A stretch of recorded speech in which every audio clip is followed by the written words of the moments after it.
Hey Alex, how you doing? I'm doing well, and yourself? I'm doing well, man. Good to see you. Likewise, likewise. So this is the final podcast for this season. There may or may not be a season two. I'm not sure yet, but this is a great guest to end the podcast on. Out of all my guests, I've known Alex the longest. We met back in 1997 when we worked at a little retail place called Toys R Us. Man, I wish that place was around today. Yeah, I know. I know. They did a good job of putting themselves out of business. They started in 90 when we worked for them. We all knew the writing was on the wall, but they managed to drag it out for like 20 years. Yeah, incredible. Alex, along with that, Alex has been involved. I was just telling Alex a little before we started recording. Thanks to Alex, I started taking an acting class in like 2002. It was a recommendation from Alex where I ended up meeting my wife, Janine.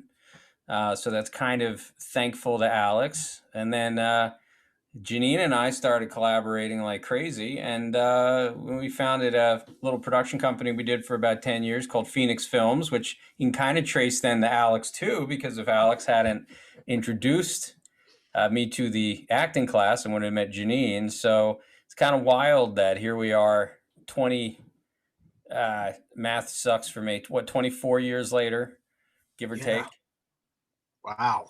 And and then along with that, Alex has been involved in I think every single project we've done to one extent or another. You were either acting in it, or you were a DP, or you were an assistant director, or you were just helping out. Excuse whatever me. it took. Whatever it took. Yeah, so it's great to have people in your life who you've been able to rely on and have such a long history with. That's something I love. So it's great to still be talking to you all these years later after building shelves at Toys R Us and stocking them. So, who would have known, you know? Right? So along with working with us and being a part of what we've done, Alex has also been striking out doing his own kind of work. So do you want to talk a little bit about what brought you to where you're at right now and the display behind you? And I know you've worked with puppeteering and Bill Diamond Studios and all that stuff. So you've done a lot. Yeah, I really have. And I guess that goes back now for about 12 years or so is when I got involved with Bill. And Bill used to work with Jim Henson. So he was just like another set hand. He was building, he was helping puppeteering, he was doing whatever it took with the Henson Company. And then after Jim died or during that transition, Bill started his own stuff, and he was always looking to bring in people. So I just happened to meet his son at Best Buy, another retail place.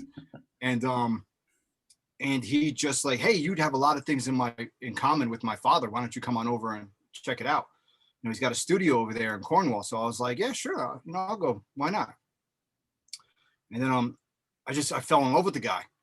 Like, he absolutely embraced me, and he was just like, hey, whatever you want to learn, I'll teach you for free. You know, he's like, I could care less. So, and I've been with him ever since. So yeah, I mean, I've done everything with him. I've done set design. I've created the sets. I fabricated the sets. I helped puppeteer. I helped, DP and assistant direct. And I've run a Steadicam with him and a jib. And still to this day now, he even gave me a room in the new studio where he's like, if you want it for your stop motion projects, it's yours. That's great. Just clean it up and you could do whatever you want in there. That's awesome. Yeah. It's nice when you have someone who's like taking you under their wing in that way and freely and happily, and isn't charging you an arm and a leg to relay over to you the experiences that they've had, and the knowledge. So, and absolutely. And he was he still is. He's still the type of person to say, like, look, I'm not discrediting school at all, but what you could learn here in a year, they're not going to teach you 4 years in school. Mm-hmm. It's just, and it's leaps and bounds. And we've had so many interns and like just people come in and out, and it's just like what they learn in just that short amount of time is forget it. Yeah, I mean, I agree completely. One of the best things when you're doing practical experience like that is you start to network with people. And that is really how you get anywhere. You know, you can sit in a classroom and that's great as long as you're networking. You really have to network with the students that you're in class with or the teachers or whomever. Because so much of this business is just people. Hey, I know a guy. Hey, I know somebody. Hey, yeah, this guy would be great. Oh, I had loved working with this person, you know, and that's just so much of what it is. No one really wants to work with an asshole. And when they do work with an asshole, it's kind of because they have to, because that asshole is bringing in a lot of money, or you know, they have a big name or something like that, and that's going to help generate a return. But no one really is happy about it, at least in my experience. So. Right. No, I went to you're absolutely right. And um, excuse me, I had a friend of mine from the city that I met in acting class, Mike Gomez, and his dad was Billy Goldenberg, who was a serial killer composer of like the 60s or 70s. But he also created a lot of the theme songs for like Maud and Columbo, and I think he did the Golden Girls also. No. But anyway, so we went out to see one of his plays. It was B and Me, and he was the pianist while B. Arthur was telling her stories about her life. And so we went backstage, and I got to meet B, and I already knew Billy, but Billy Goldenberg. But B was just like, so you want to be in the entertainment business, right? So he's like, I got some advice for you. And she goes, it's 10% looks, 20% skills, and 70% who you know. Mm. And it's Billy and I. And it was just like, she was like, she absolutely right. Like that's exactly 70% of it is networking. Yeah. If you're not meeting people and talking, you're dead in the water. Yeah. Yeah. And I had to learn that when I first started acting in 95. I was really very like, I don't really want to deal with anybody. I just want to act. I don't like people in this business. I don't want to deal with people in this business. I mean, you know what I was like back in 97 at Toys R Us. I wasn't always the friendliest dude. And it was just kind of like I learned and I grew. And I realized like, well, you can't brush everybody with the same paintbrush and say that everybody in the film industry is a jerk or they're egomaniacs. Yes, they're there, but they're in everything. You have to really kind of say, well, find the people that you like, and then tuck them with you. Hold on to them because they're special, and start building up your base and your team. And then work with those people and want to provide opportunities and celebrate those people and celebrate when they do well and they'll celebrate when you do. And that was really what we had. The premise behind Feenix Films was when we founded that in 2008. And I think you came on, I think, within the first year for Feenix, from what I remember.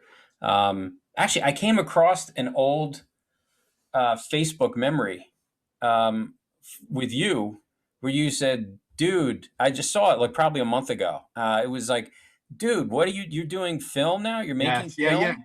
Yep. Yeah, and it was like, I'm doing this. Hit me up. Let's talk. And then I did, and then I told you about the one film we were doing, Lock, Low, Love. But then I'm like, yeah, we're doing this other thing, Nikki Newark, and Right. I needed this and I needed that, and you're like, I can help with that. I know this guy Bill Diamond. He's Yep. got a studio space, and then also you got us the parole office for that movie, which was a tech Yeah. company warehouse Right. up in New York, and we pretended it was in Newark, by Yeah. shooting Newark exteriors. But yeah, I mean that's a great example of you got to kind of open up, you got to adjust, you have to be willing to change and grow. I totally remember that post. Totally Yeah, remember that. yeah. But it was so funny when it came up like about a month ago, and I was like, oh, this is great because I'm going to be talking to Alex in about a month, and I'm Right going to on. remember this. Yeah. So Right on. yeah, but yeah, you just you don't know. It's you just you got to be adaptable, especially in this field, I think. Yeah. Absolutely. Absolutely. So what are some things that you're working on right now, as far as projects? What are you developing and Well, creating? I've done a little bit of. I'm doing a little bit of everything. Um, so as I was doing some puppeteering with Bill, I kind of, I mean, I've always loved stop motion, but I really didn't know how to go about it. you know, so I was kind of doing like this loner thing with myself, like writing it. I wanted to direct it. I didn't, you know, like I wanted to do a lot more of that, but it wasn't realistic.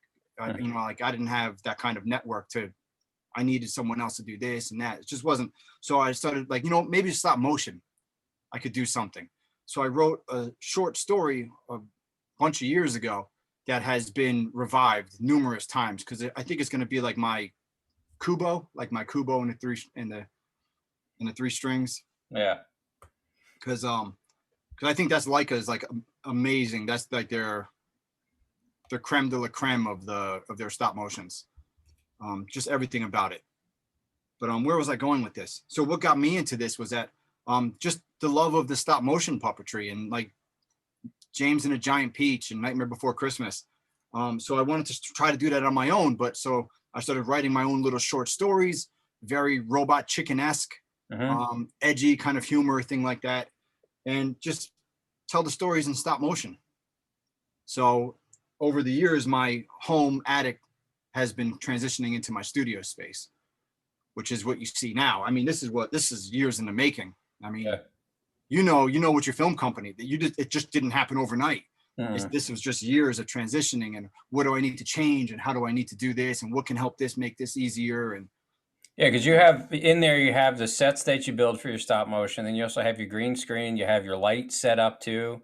yes, You had to wire all that electrically and make sure, yes, you know. So there was a lot of build and setup you just had to do that you don't even see on the other side of. You got your little camera lens that focuses in on this, and then you have everything else to yep. even get that image to come out. Oh yeah, and you know, and I'm an electrician now, a journeyman electrician, so I had to install my sub panel before any of this happened. So I had to put in a sub panel, had to run lines 3 floors up. I had to set up outlets over there, outlets over here. I needed house lights. And then I needed, you know, outlets up for lighting rigs and stuff for like my green screen. I also have a blue screen behind that and a black screen behind that. Okay. So it's, you know, I just flip it up and tack it up. And then there's a lighting rig up there too. That's just for the green screen, blue screen, and the black backdrop. Yeah. Yeah. But yeah, just months, years in the making. So what's next for you with your project? What's the next thing you're going to be doing with it? Well, I shot a bunch of like unboxing videos so these unboxing videos I've done are characters that I'm going to use in my upcoming projects. Okay. So I figured I'd kill a couple birds with one stone and do an unboxing video, talk about the figure, and then use it in my next project. So I was just doing some test shots recently. So I have like I have a story written for the Ghostbusters, which I want to start working on. And I also have a Joker monologue from The Killing Joke Cool. that I'm going to do against the green screen. Mm-hmm. So I already have the voice recording for the Joker monologue. So I'm going to set up the Joker over here. I also got this new armature. It's so cool, by the way. Oh, I see it. Okay. Yeah. I ordered 2 of them from Spain. They're nice and heavy, like Yeah. so they Is can it hold some metal? weight. What's that? Is it metal? Yeah, Okay. Okay. Cool. yeah. It supports like 7.5 pounds. Wow. That's Yeah, nice. yeah, it is. So you know, I can animate the Hulk doing some crazy stuff, or Mm-hmm. yeah. So it's pretty cool. But yeah, so I'm gonna shoot this side over here. I'm gonna keep it green screen, and I'm gonna do my Joker monologue over there. So you did some stop motions with the Punisher and Deadpool, and you released those. And then you said you told me you got some interesting notice from some folks at DC, I think, right, for that? Yes, yes, I did, and I wish I knew their names right off the top, but yeah, they were like longtime artists and writers for DC Comics. One of them was Detective Comics. Shoot, I don't remember either one of their names right now. But yeah, so I had one guy start following me, and then shortly after him was another one. So that kind of geared me up to do a little more DC stuff because my original story was Marvel. Okay. So and these guys took a liking. They both worked for Marvel as well. Yeah. Not Jim Zorn. Was it Starlin? No, it wasn't Starlin? Starlin. I feel like one of them might have been Mike McKenna. Okay. I think that was his name. Yeah. But yeah, so it was actually, I was thrilled. And plus I also post like these characters, you know, on backdrops that I buy from extreme sets. Mm-hmm. Hashtag no plug. I'm not plugging them because they're not. But and they started following me on Instagram too. Oh, that's cool. So I think that's really cool. Yeah. So, you know, hopefully, you know, I can get maybe a partnership and they just, hey, here's a new set to photograph on or whatever, and I could use it in another project. Mm-hmm. So those extreme sets, what are they like? Cardboard, and then you pop them, put them together, and Yep. durable cardboard, I would imagine. Exactly. Yeah, they're pretty thick. They're probably like an eighth of an inch thick, Okay. you know, and then the folds and the creases help keep it together. And Yeah. but yeah, I mean, they're great sets. They're beautiful. The detail. I mean, this one just a graffiti and it has like the Mike's Pizzeria up front or Joe's Pizzeria. It's just, they're really good. So I have like a little pizzeria set with like a table and a couple chairs and pizza and stuff like that. And That's cool. that I'm going to throw in front of that. Yeah, they're great. The sets are amazing. I mean, I have probably at least like 14 to 16 different sets from them. Wow, that's cool. You know, and they're all going to be relevant. You know, like I have a cabin, I have a space station, I have a bank, I have a vault, I have subway, I have a car, subway car. Like it's just, So you already have all your stories written, and so you're buying now everything that you need for the stop motion. And then when are you planning on filming again? well, I think what happened was I wrote the story first, and then as I was writing it, I was accumulating. Okay. I think that's really how that went down. If I have the characters, I'm writing the story with those characters in mind. If I don't, it's out of mind. But Mm-hmm. yeah, so I'm trying to adapt and use what I have and whatever I can afford. Okay. But so yeah, I've written 6 stories, and I'm doing a lot of crossover stuff too. I'm doing a lot of like Marvel into DC and DC into Star Wars and GI Joe into Marvel, and like I'm doing a lot of those crossover because as long as they're in a 6-inch scale, everything's game. That's all the stuff you would do as a kid. You know, Yeah. your kids and you're playing with your toys and your figures and whatnot. You would say, "Oh, this is cool. Star Wars and GI Joe are the same scale." You Yep. know, I can have Luke come in and visit the GI Joe headquarters through Yeah. some temporal rift. You know, and Exactly. you know, and then Exactly. they think he's a spy, and there's a whole thing about what goes on You see, with that. we have this beautiful character, Deadpool, right now that in the universe he can shift through the universes. Hmm. So I'm totally taking him, and he's like my shifter. That's He's like cool. the main chaos bringer of in all these dimensions. That's cool. That's cool. So you got so how many episodes do you have planned at this point? Well, so the Punisher versus Deadpool story was 10 episodes. Okay. So I like to call it more photographic storytelling because it was like my warm up into stop motion. Mm-hmm. Because I wrote that story maybe like 4 or 5 years ago, maybe 4. And I was just like so anxious. I just wanted to get it done. But then I had kids, and I have a 2.5-year-old and an almost 6-year-old in August. So it was really tough for me to manage my time with the kids. So I was like, quick and easy, photographic storytelling. I shot more reactions than anything, and it Yeah. wasn't so much stop motion. But so these next projects, I'm going to focus a little bit more on stop motion, give them more frames per second, I should say, more Okay. frames per second. Okay. Okay. So what kind of inspires you with your creative stuff, with your stories? Like, what is it that I've spoken to a lot of the guests over this season, and I'm always curious about what makes a thought come into someone's head where they say, "I want to turn that into a story. I want to tell a story." Like, what is it for you that you say, "Oh, I want to tell this story about this character"? Is it just looking at the characters, or something you always wanted to see, or how does that work? Yeah, I don't. You know what? That's a really good question. Um, I know I kind of feel like I just let my imagination run wild. Hmm. Like I'm just sitting around and like, what would Frank Castle do as a stormtrooper? Like he'd be pretty badass, you know. Like You that might would be actually hit another. something. Yeah, he would be totally taking out the rebels. Like they wouldn't stand a chance. Yeah. So it's like that's kind of like where my mind goes. Like I drift on this little tangent and I just think of like, well, how would that character react in that situation? And it's just it's funny. I mean, you know, you take these characters and you know them. You know, we grew up with these characters. You know, reread them for years, and then you know them. You have, so it's like my characters I don't even need to develop. Yeah. I just take their personalities from what I understand from the comic books and just throw them in these little scenarios. Mm-hmm. Now, you still actively reading comics, and that kind of feeds your story and your ideas, or are you just kind of going on more of the, established guts of who the character is? Yeah, I try to take more so the established guts of the character. Okay. And Okay.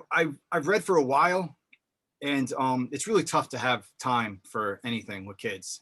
Yeah. And they're two. There's Yeah. two of them, Yeah. and Yeah. they're as crazy as I am. So it's like I'm just wrangling two mini me's all day. So I don't know how my wife does it with them all day. Yeah. But yeah, so it's like when I can read something, I will. But other than that, I try and watch a lot of content with them. Mm-hmm. Which I think was what was helped me kind of generate my premise of what I'm trying to do was more Toy Story inspired. Okay. Like, they exist in their own universe, but I'm also an entity in this universe, as well as they exist in mine Mm-hmm. as toys. Right. So I kind of took like that Toy Story spin on things and just like incorporated into what I'm trying to do. Yeah. That makes sense. That makes sense. Yeah, it's an interesting take on it. It's kind of like that, the wizard behind the scrim, you know? Yes, exactly. The Wizard of Oz. Yeah. So what are you thinking about doing with once you finished all these projects? I know you posted the Deadpool and the Punisher stuff up online. Are you looking at submitting stuff to any like festivals or just Yeah, trying to get it seen by people in Marvel, DC, or Henson, or any of those folks? yeah, absolutely. I think I personally I feel a little bit more comfortable if I had more content. So I think that's really my focus right now is just generating some content and putting out like a good 3 or 4 different stories before I start pushing myself out there and showing what I'm doing, what I'm trying to do. Just build a little name for myself. Mm-hmm. Mm-hmm. But yeah, absolutely. I would love to submit things to film festivals and little short films. And I have a friend of mine from classes I took when I was out here, younger girl, but she was like, just from the moment I met her, she was different from everyone else in the class. And she's excelling in her next step up in college now. And like, it's just, so she reached out to me a few days ago and she did her own stop motion project. And I was like, well, send it over to me. I would love to check it out. Mm. And it was really nice to see, like, it was a crude animation, but it was nice. It was fluid. You could see Yeah. the characters with their expressions and things like that. I went on a tangent just now, but No, that's okay. That's what podcasts are about. They're about tangents and, you know, conversation. So, absolutely. so what else as far as working with Billy, what do you got going on with him, Bill Diamond? What are you guys working on now? Really, I've been kind of out of the loop a little bit with that. I've been so busy with trying to, home life really. Yeah. And then, so now I have an opportunity where I'm going to move my studio to their studios because I have a space there now all set up for me. So, Mm-hmm. he has a couple projects for me for stop motion. Good. He's working on this, it's called, Toking with the Dead. I Okay. think he's got like some, marijuana hemp growers or something like that from Massachusetts coming down, and they want like this B-rated kind of horror film with like zombies and weed and like it's just this whole big like spoof. Yeah. It's a spectacle. But Yeah. so he's been really involved in that, but he's trying to use that also to generate some revenue for himself for the studio, so that way he could fund projects. Mm-hmm. But Mm-hmm. he's been really focusing on trying to get some of that stuff while New York State is becoming legal now, but he's waiting for like the recreational distribution side of that to open up so we can generate some revenue at the studio. So Yeah, you wouldn't want to do that now before it opens up. I mean, no, might that would be cause bad. some problems. Oh yeah, that would be bad. So he's been working hard at it for like the past year and a half, 2 years, trying to set this up. So when it happens, we're ready to go. Yeah, that'd be cool. So then you'd be involved doing a lot of projects with him, working on that stuff. Yeah, I mean, hopefully, I would go on there full time. That would be my gig. Hmm. It'd be nice. So, I mean, right now I kind of help out and I manage the studios when I can. Yeah. But other than that, yeah, it's just been a lot of home stuff for me. Yeah. Well, you have your focus, you know. You can't, finding a balance is always really important. You can't have, yeah, you know, you can't have your whole focus be one thing, and then other things fall by the wayside, and then vice versa. You know, you have to try to find that, and that's hard to do. I mean, I struggle with it. It is very, and and like I pat myself on the back because once I really found where I needed to how to budget my time, it like everything just took off. Yeah. And not for nothing, being creative during COVID helped tremendously Oh yeah. Yeah. because lockdown, you were forced to stay home, and then I was like, oh shit, I can be creative, Hmm. and then forget it. It was just like the window was just blown out the wall for me. Yeah.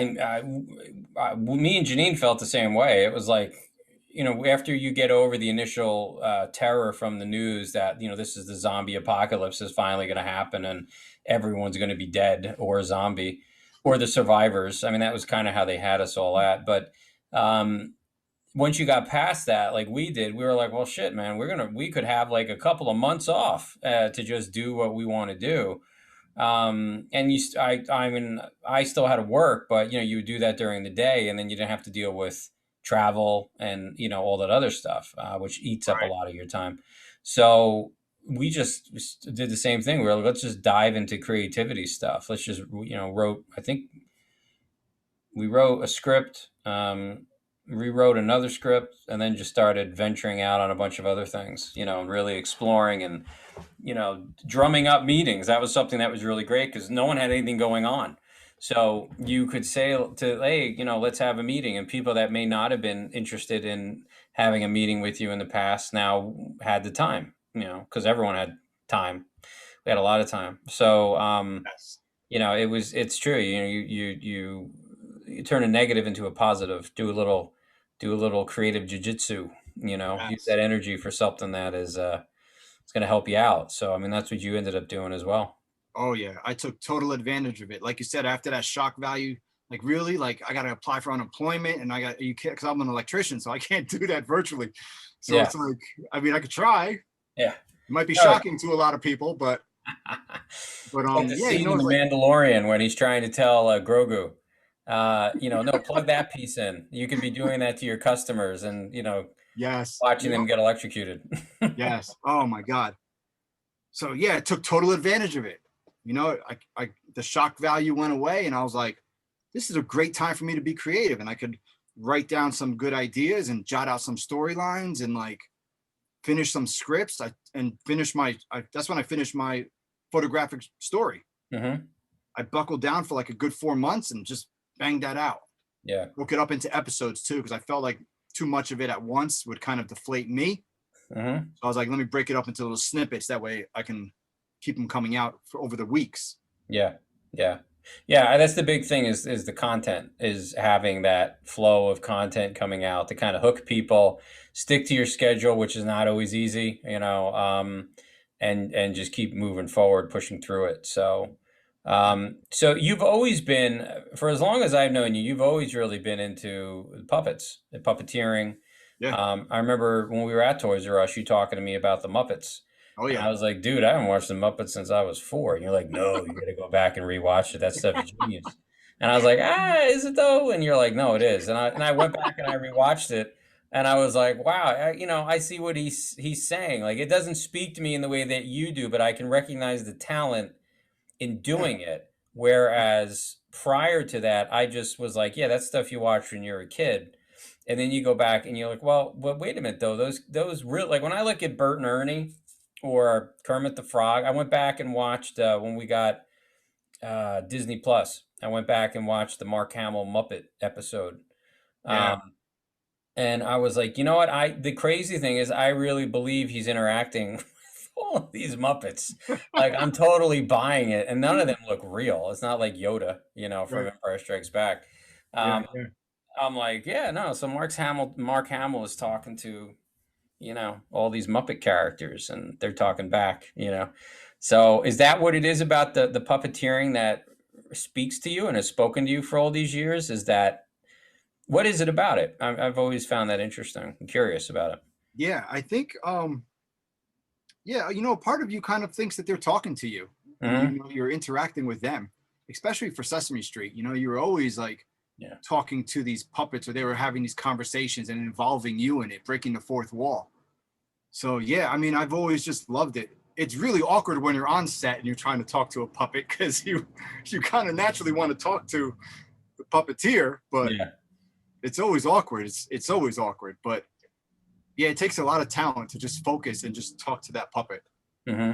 I remember one episode, I think it was Rita Moreno was on, and she had this scene where she was dancing with like a kind of like a Sweetums character, like it was an oversized head with like just like a guy Yeah. but the two of them were dancing, but during it was like the dance would turn into a brawl where it became a puppet, and she was like whipping it around and like slamming it on the floor or like throwing it across the room, and then like behind the bar, like the actor would pop up with the head, and then they would start dancing again. It was really impressive. I was thrilled to watch that, like just that episode and how they broke that down. It was really cool. Yeah. And it was a great mix of the two, like the actor dancing with Rita, and then Mhm. the puppeteer reacting to something like getting thrown across the room from behind the bar. Like, Yeah, well, it ends up pulling in a couple of different realities. I mean, I think that's the thing that is interesting with it is that you are, and you're kind of doing it with what you're doing right now with your stop motion, is that you are playing with different realities, different almost dimensions of perception. You are like you're talking about where you're dealing with a puppet, and then you're dealing with the puppeteer, you're dealing with the reality you're trying to create, um, and then the real reality, or whatever real is, but how we all accept real, right? right, And then you're trying to convey the whole Wizard of Oz thing, yeah, of this, as opposed to when you're doing film, you have your script, you have your actors, you look at your actor, and you go, right now we're pretending to be these other people. It's much more like to the point and kind of cut and dry. Um, Obviously, if you're doing green screens and all that stuff, it's a little bit different because now you're bringing in kind of that puppeteering element where you're bringing in this whole other fictional existence that you're not seeing and you're never going to see unless you're doing the Mandalorian LED screens. That there seems to be taken off. you're absolutely right. The green screen becomes another character. Hmm. Absolutely. Yeah, and it's like, well, what's going to be on that screen? What are we going to see there? And Right. I was listening to an interview with Ewan McGregor about the Obi-Wan series, which I am with bated breath hoping will be good. Oh, it's going to be awesome. I hope so. I Is hope so. Fellini doing it? That's all that matters. If Fellini's doing it, it's going to kick ass. I think he's overseeing it. I don't think he's the main showrunner. So yeah, so I'm hoping because I've been wanting. Obi-Wan became my favorite character. It was always Luke or Han. Uh-huh. And then after the prequels, I was like, no, I love Obi-Wan. I love the character's journey. I just think it's Definitely. awesome. And the huge missed opportunity to not make Rey a Kenobi. I think that was such a mistake. And but anyway, I'm going off on that thing. I could But you're talk. right. You what? But you're absolutely right. Yeah, I think so on that one. They Yeah, could have called it the Last Kenobi. that would Instead have of been Last Skywalker. amazing. Amazing. It would have been. I think it would have been much more interesting, but whatever. Yeah. So I totally lost what I was trying to talk about because I went off on a tangent. But I had Uh, a point, and it was brilliant. It was totally brilliant. it was the But characters. We were talking about how Obi has become your favorite. yeah, yeah. And then there was something that was a tangent from another Uh, tangent. So I'm a couple tangents away. I've lost. I've lost track. Tangents are awesome because then you just like reach out and expand over Yeah. many things. Yeah, and for anybody that's watching, this was a typical side storeroom conversation at Toys R Us for Alex and I. We worked on the same shift, and they were like, "Wait a minute, what the hell did I even come to the side storeroom for? I don't know. It was something. I don't remember what it was though. Then we were supposed. Oh, we got to unload a truck. That's what it was. Oh, that's right. That's right. So, but anyway, so yeah, it's really interesting though when you're able to just create all all those characters, and I got it. So McGregor was talking about the LED screens, um, and he said what a different experience it is from in doing the prequels. He he didn't feel like he was on a Star Wars movie until he saw the movie, because he never got to see what Hamill or Fisher or Ford or Billy D. Williams saw when they made Star Wars. And Right. walking around the sets of Bespin, you felt like you were in you know before the special edition, you felt like you were in this city. The this everything was white and it was cloud and airy looking and stuff like that. But for the prequel, Craftsmanship in the sets is like it's a dying breed. But like you look at that now and you're like, that's amazing that they yeah, built sets like that. yeah, yeah. I mean, the carbon freezing chamber. Oh my I God. mean, it's crazy. Just the way, and then the way they lit it. Right. So, Oh, beautiful. but yeah, it was. And the thing that Ewan McGregor said was, and the whole Dagobah set with Yoda. Yes. Um, so that was something he was saying, that it's really interesting to be on the Obi-Wan set and they're using these LED screens. So like, I don't know if he said this, but I can just imagine you're walking out of the Obi-Wan Kenobi hut and you're looking at the twin sons of Tatooine, and you see the twin sons of Tatooine, and you're standing in sand, and because of the positioning. And I mean, as an actor or filmmaker director, that would pull me right into it, and I'd be Yeah. like, oh, I'm there. Very, very submersive. Like, how could you not be like full character at that Yeah. point? Yeah, you don't have to pretend on with that. You're just pretending to be the character. You're not pretending to then have to exist in a world. And I know that's what a lot of the Mandalorian actors said. It was just easy. He was like, yeah, I'm walking around on in this atmosphere, in this environment. So it's To touch on a point that you brought up before, where you were talking about the characters and how they're in character, and that was probably my biggest challenge with my first project between Punisher and Deadpool. Was I was literally photographing and becoming both of those personalities. hmm So, Frank was very stoic, and I tried to make sure his puppet, or his figure, whatever, his puppet, was very stoic. And, he was very frank throughout the entire time, like a very stern-nosed Marine. hmm Where Deadpool is a whack job and he's all over the place and breaking the fourth wall. And I'm expressing that through his character, and very overreacting and dramatic, where Frank was very stoic. And I yeah. tried to deliver that also when I was writing, so I'm trying to make sure. Mark Sheldon voiced Deadpool. So it's like, hey, dude, like, off the wall, hmm off the wall. hmm You be you. Don't react to me. Like, you be you. yeah. And then Frank is going to be stoic. Just hmm remember that throughout the whole thing. Frank is stoic. yeah. Yeah. Because we recorded that audio separately. Oh, you did. It doesn't sound that way. It sounds like you did it, you guys are in the same space. Yeah. And actually, I recorded his first because I wanted to make sure that I got the reactions I wanted. hmm So, I would constantly tell him, like, go over the top. It's totally cool. Because Yeah. Frank is just going to be very stoic and just blow you off and not care. Go over the top. Be very dramatic. And I loved what Mark did. So, Yeah, no, I thought he sounded, it was good because he captured that Ryan Reynolds irreverence, yeah, but also added his own spin and take on it, which is yeah, always, I think, something you want to do. definitely.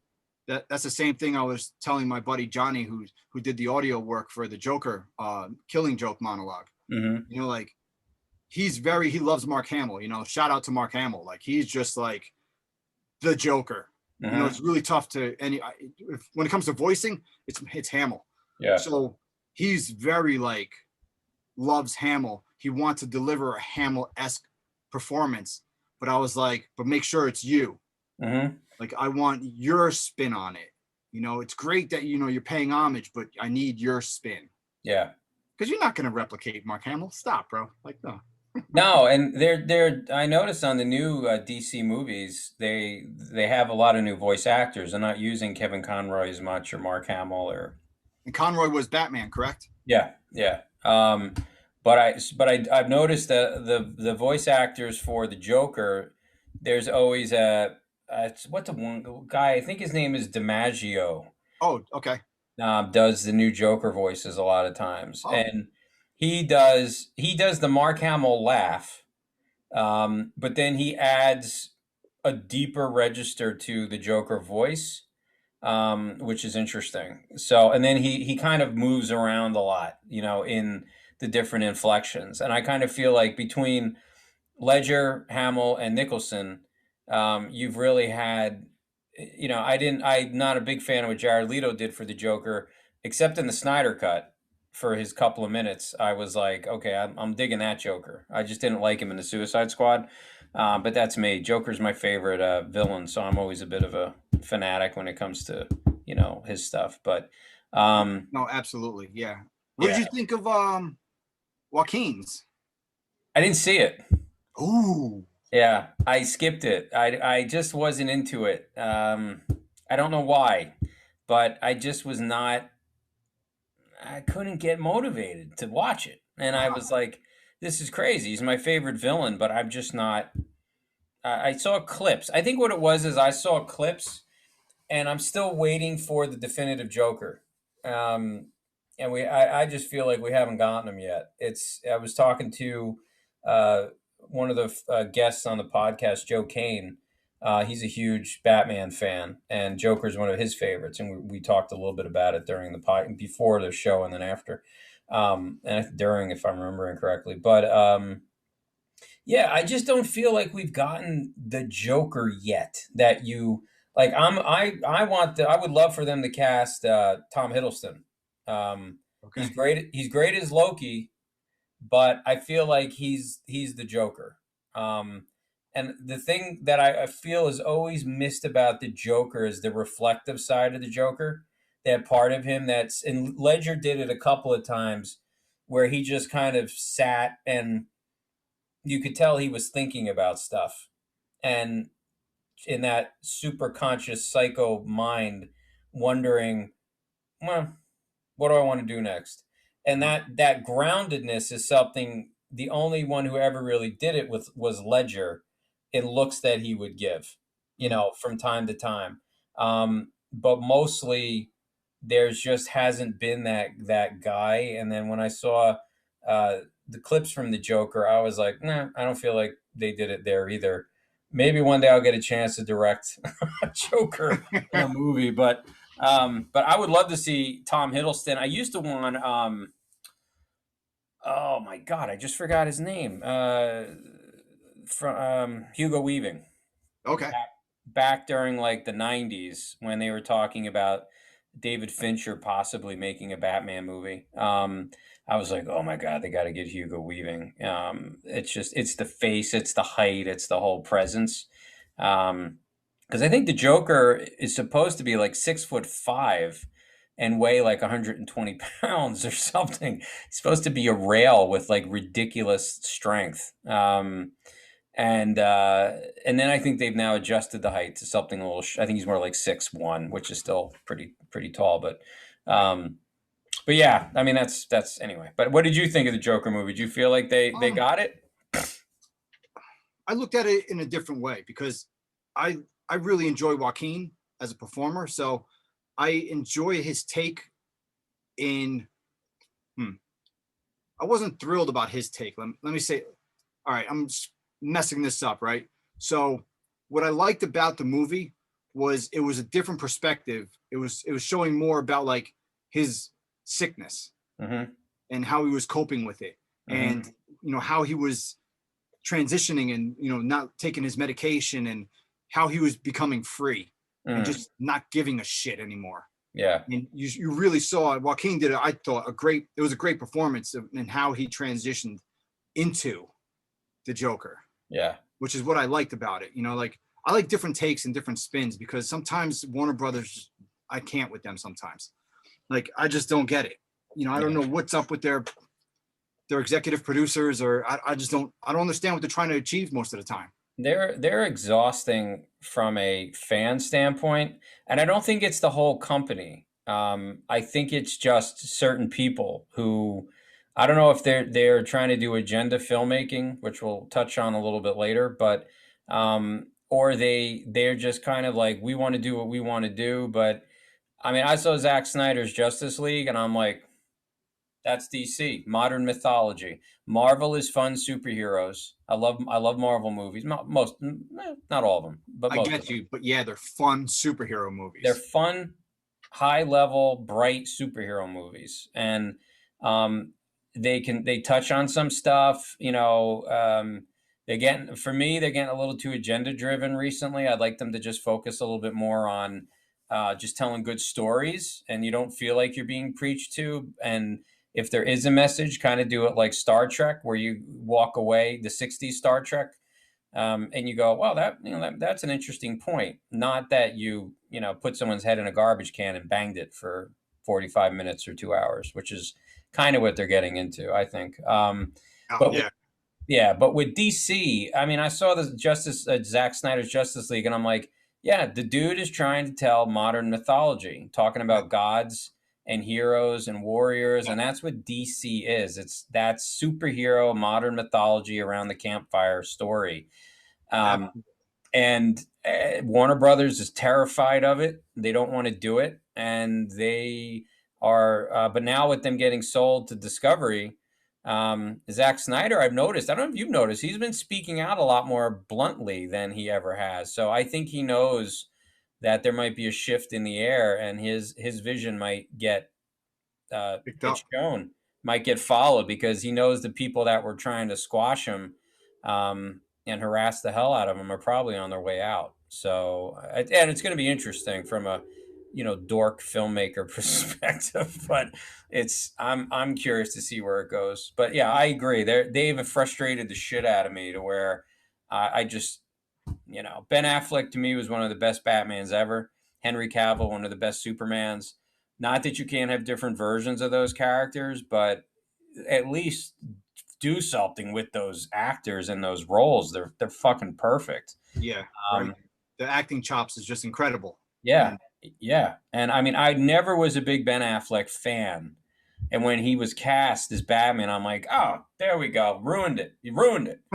And then I saw the trailer and I'm like, I love being proved wrong. I hope this dude kills it. He's gonna kill it. And then I saw the movie and I was like, I feel like there's something missing in this movie. Affleck was freaking great. I liked Cavill. I always liked Cavill. Gal Gadot was awesome as Wonder Woman. yeah, And then I saw the director's cut and I was like, you cut out Warner's, you cut out character development and explanation. That's why this movie didn't work because you needed it. You were terrified of it being too long. And now you created a self fulfilling prophecy by cutting out what would have made the movie special. You watered it down and you made it weak. And no one likes weak, lemonade or iced tea. No one wants to get a watered down soda when you go to the diner, right. or watered down beer. It's like, no, I want it to smack me Yeah, in the face and knock me off my chair. right. And that's when you do that with a movie, it's just you might as well just go balls out and say, hey, you know what, if I'm going to be damned, I'd rather be damned for what I am. And that's what Snyder did with his Justice League, where Yeah, he made his 4 hour epic, and I fucking loved every minute of it. I just sat and right. and soaked it up and watched it 3 or 4 times. um Holy shit. yeah, I would watch it. I had the time to do it, so Yeah. not See, everybody did. excuse me, I started watching it and I totally agree with you. It's very epic and godlike and like the way it should be. And I loved it. Unfortunately, I haven't been able to finish it yet, but I Okay. will. Yeah. I got to It's way too long for me. So I got to like watch it in like an hour episode, like an episodic. It's got to be Yeah. hour episodes. Yeah. But yeah, you're right. Like that's the way they should be. And I'm seeing that just in that first hour of that movie. It's very epic. It's very godlike. I mean, even though majority of it is it with the Amazonians, but Hmm. it was still like that's the way it should be. Yeah. Absolutely. And you're right. They're watering it down, and that's where it's losing. That's where it's losing it all. It's losing all of its meat, if you Yeah. will, because of the watering down effect. Yeah, and that's a huge problem with film nowadays anyway, is that a lot of the studios think everyone just wants the sizzle. They just want sizzle. No, they don't. They want steak. They want something, this is something that has come up with one of the other guests, Sal, um, which I've completely grabbed onto, which is it's about the campfire. You know, one of the things human beings have done besides eating and procreating and Mhm. then killing each other, but if we take that one out, it's telling stories to understand our reality, right? What is our reality? What dimension of reality? All the stuff that you're doing with the, with your the puppeteering. But it's like, it is so inherent in us to sit around a campfire and tell a story, and we've lost track of that, due to not being able to identify with the stories that are being told around the campfire. And that started, I feel, roughly about 20 years ago when you started to get the watered down scripts, which then resulted in watered down actors, which then resulted in watered down directors. And all the guys that were going to make the next Godfather were like, I'm going to go direct cable TV or just do indie movies, because I'm not getting the opportunities because I want to take this script and make it better. And the studio's telling me, no, that's not what sells. And that's not what our actors can do because we're not bringing in the most talented actors. And it became a cycle, I believe. Um, and I think what you're starting to see with some directors like Zack Snyder is they're trying to bring back in the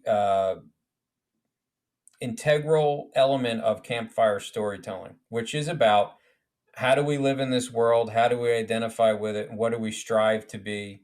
The whole hero's journey, which I've talked about a bunch of times with some other podcasts with Joseph Campbell, which is, a hero journey. And when you don't have a hero journey, you have Ray, you have the Star Wars sequels, you have movies that, you have Captain Marvel, you have a character who's just perfect, and she's perfect, and she's perfect, and everyone else is wrong, but she's perfect.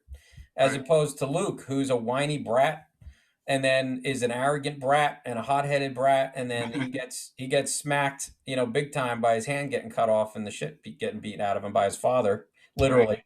Yeah. Um, and then he has to grow up and become a man and realize the only thing that will conquer all this negativity in the universe is love, the love Yeah. for his father, love for his sister.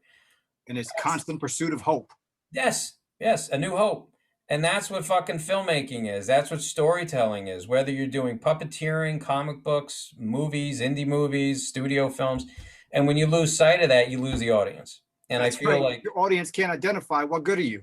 right. And I really think that is what the issue is nowadays. And that's why I think it's so great that, we have this medium nowadays through, I mean, when we made the first Nicky Newark and you were the DP on that, um, it was like, hey, they make cameras now that we can digitize the film and edit it. We can make a movie. Like this is crazy.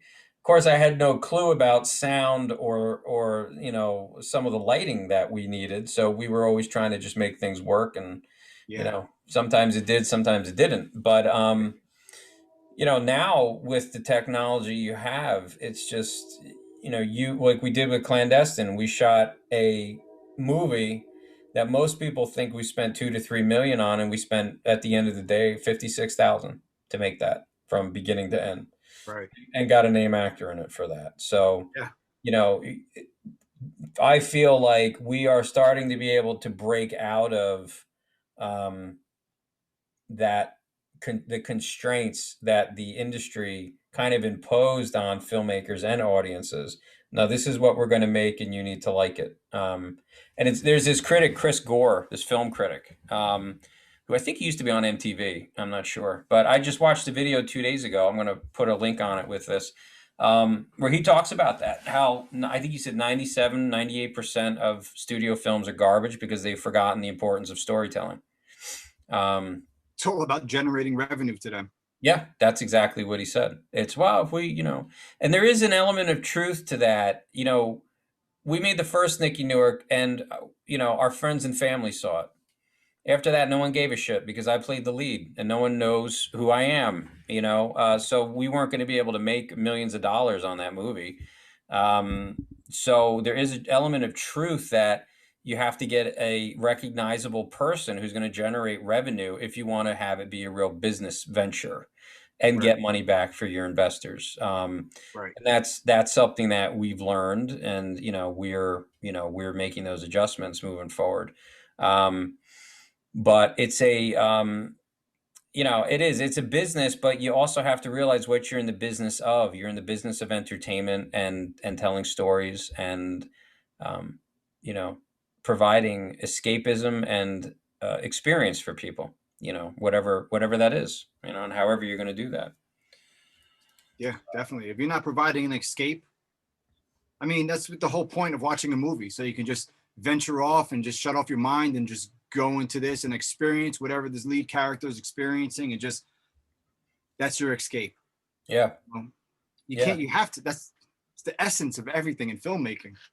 yeah, yeah. And when you lose that, you lose it all. I, I You you lose it know, all, hands I, down. I think it's gonna be very interesting over the next 5 to 10 years to watch um, the kind of films that are being made. The kinds of creative people that are out there. Telling stories. Now that there's so many different ways of people to see entertainment, it just is really broadening. You're not stuck to ABC turned down the pilot, or no, it's well ABC turned it down, but Netflix and Right. Disney Plus or whomever the frig is HBO Max, they're Right. down with it. Um, it's competition's always a good thing. It either makes you better, makes you stronger, makes you sharper, um, or it doesn't if you just allow it to beat you down. But I think you got to attack it with the right perspective. Yeah, In my definitely. mind. So, Yeah, um, and so having I the right wanted to. people see it is also important. What was that? The right people seeing it is also Yeah. important. And if you have recognizable people involved in your film, it's more likely that the right people will see it. Yeah. Right. Not always, not always, but in general, from the time that I've been doing this and you've been doing this, you kind of see that that's the case. Oh, definitely, definitely. So, so I want to the tail ends of these podcasts. I always like to ask people, since we do live in such crazy ass times where people are going after each other, and you can have a different opinion, and we've all experienced this where someone just jumps on you social media wise because you said something they don't like, and then all of their allies jump on and they're fighting against you, and then you get some allies fighting for you, and it just becomes a clusterfuck. How do you deal with working with people who share a different view? I mean, I've known you now, like I said, almost 25 years, and you've always been um, I think you've always been a very non-judgmental, just tolerant dude. You're just going through life, and if you're the you have the book of Boba Fett, the book of Alex Alonso is kind of like if you're a good guy, I'm good with you. If you're an asshole, I'm not. That's how you've always struck me. Yeah, So flat out, just plain and simple. Yeah, like I don't pass judgments. I don't care. Like I'm just trying to live and let live. Like that's we're all in this together. yeah, No yeah, judgments, no judgments, never. But yeah, people are quick to judge you, right? Like holy cow, like so I try not to. I try to stay involved in prying with things like that, and just you know, I have a friend of mine that likes to say, "Let's talk about it. Let's talk about it." But I feel like that just stirs up so much shit. mm, Like it's okay that we have our own differences. We don't have to talk about our differences. It's totally fine. yeah, I do a lot of things a lot that most people don't do, and yeah, I've just learned now to just keep them to myself. Just hmm, continue to be me and pushing through this life, and then hope for the best at the end. yeah, That's it. That's all you can do, yeah, and don't yeah. take any shit. Don't take no shit. No, I know. I remember some of those times with some managers and whatnot. So, but yeah, because I think I mean, one of the things I loved about what we had done with Feenix, because you were part of that ensemble, like I said, pretty much from the beginning, was that we had so many different people um, who had saw things in different ways and approached things in different ways. And the thing that I thought was always so cool is that when we all got together, um, everyone just kind of like focused on getting the job done. Everyone had a common goal. And people worked and they put in some crazy hours, you know. You had a couple of long ass hours as Nikki and Clandestine, you know, or late, you know. I remember shooting the opening scene of the movie Oh yeah, uh, when you were in the truck and we're down in yeah. Paulsboro, I think, South Jersey, South Jersey, yeah. Paulsboro, yeah, Paulsboro. was it? And you know, we had gotten the truck, the moving truck, and thanks to someone who had helped out, I think Stephanie had gotten us that, from what I remember. Yeah, And then we had filmed in a lot that we'd filmed scenes from Nicky Newark in, you know, at that point, 3 or 4 years earlier. right. But you know, you're sitting in the truck, it's hot as hell, and there's a great picture I'll put up of me standing at that Brad, our DP, took of me directing you, and I look sweaty, you look sweaty, and we're directing, and it's like 2 o'clock in the morning, you know. Right. And we'd already been shooting all day. We did a bunch of other stuff, Right. ambulance scene and a bunch of other things, and just Right. used that. That was like our little mini studio lot for the day where we just Yeah. kept filming stuff in there. That was a really cool night. It was a night I have you know, you look back on a shoot and you have some highlights, and you remember certain days that you really liked, certain days you fucking hated and you just couldn't wait. Um, you know, like that last day at the I think you were there, where I just kept telling everybody we'll be wrapping up soon. And I knew we had another about 6 hours and it was already 1 o'clock in the morning.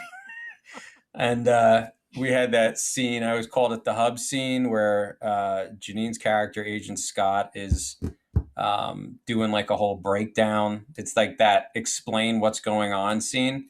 Uh-huh. And she had decorated that entire room. She had it in her head of how she wanted it. And I just knew how I wanted the lighting. I'm like, I want it to look like a submarine. And then Brad made it look like that. But I knew it like 1 o'clock, that we were going to probably be shooting until about 6. Mhm. And I realized if I told everybody that, they were going to kill me and to throw me in, because we filmed that in the zoo. They'd probably throw me in with the lions. So I was like, I said like 3 o'clock, you know, just a couple of hours. And then like, you We're know, almost done. We're almost done. yeah, 3 o'clock. It's, you know, pretty straightforward. We'll be done pretty soon. You know, a little bit more. And then we got out of there at 6:30, you know, and I was like, The like, sun's like just breaking through we walked out of the Prospect Park Zoo like a bunch of vampires, you know. Yeah, it ended up being like a 22-hour shoot that day. But We had that a was few of those.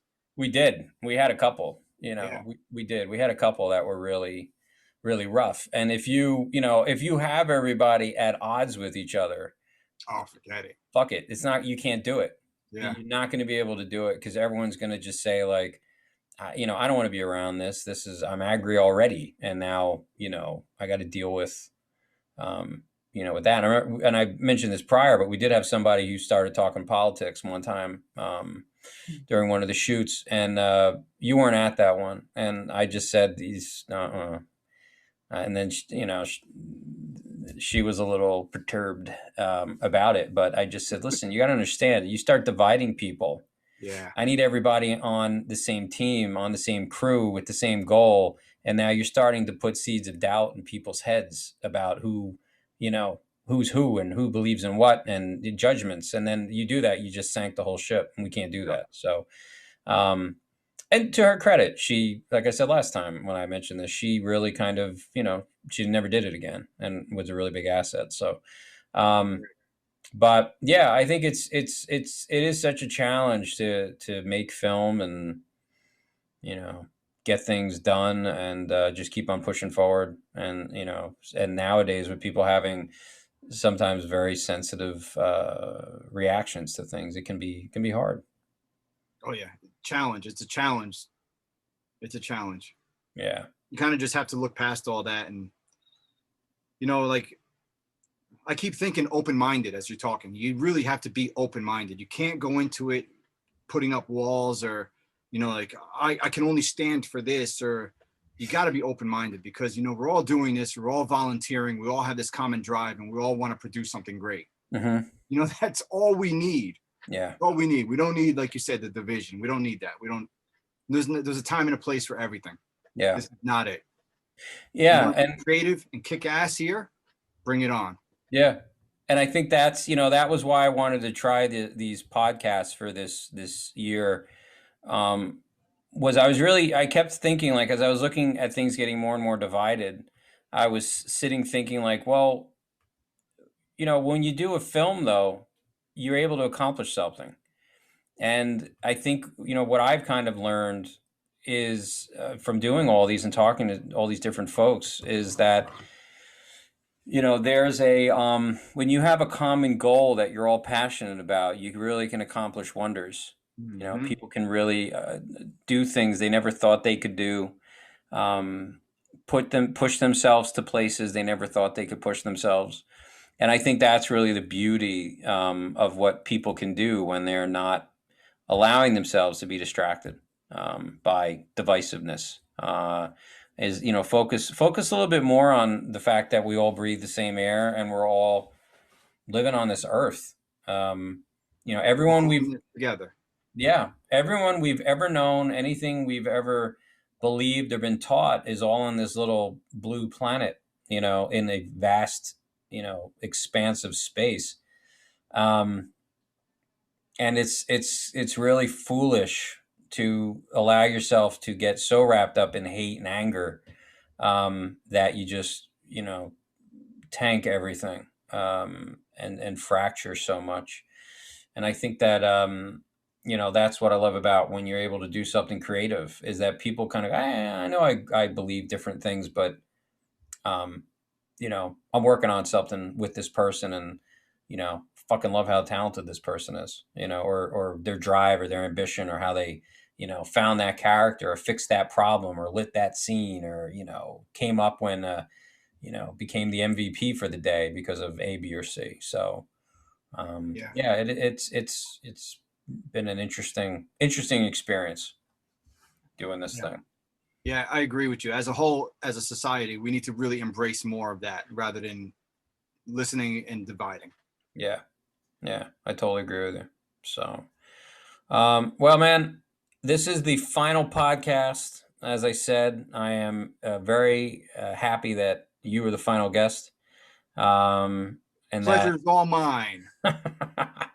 and that we were able to get this between thunderstorms and just life events. It was a little difficult to be sure to schedule, but as always, you pushed through, you made it happen, and I'm happy we were able to do that. Yeah, definitely. I was so looking forward to this. I was like, there is no way in hell. I'm going to do whatever it takes and go wherever I need to in order to make this happen. Well, thank you, man. I appreciate that. And Absolutely. yeah, I was happy to have you on. Right on. So thanks, man. I'll be chatting with you as soon as we stop recording. And but as far as the podcast goes, this is it. So thanks again for hopping on. Yeah, absolutely. And I bid farewell to all the viewers and listeners. Absolutely, man. I'll talk to you. All right, brother. Love you. Love you too.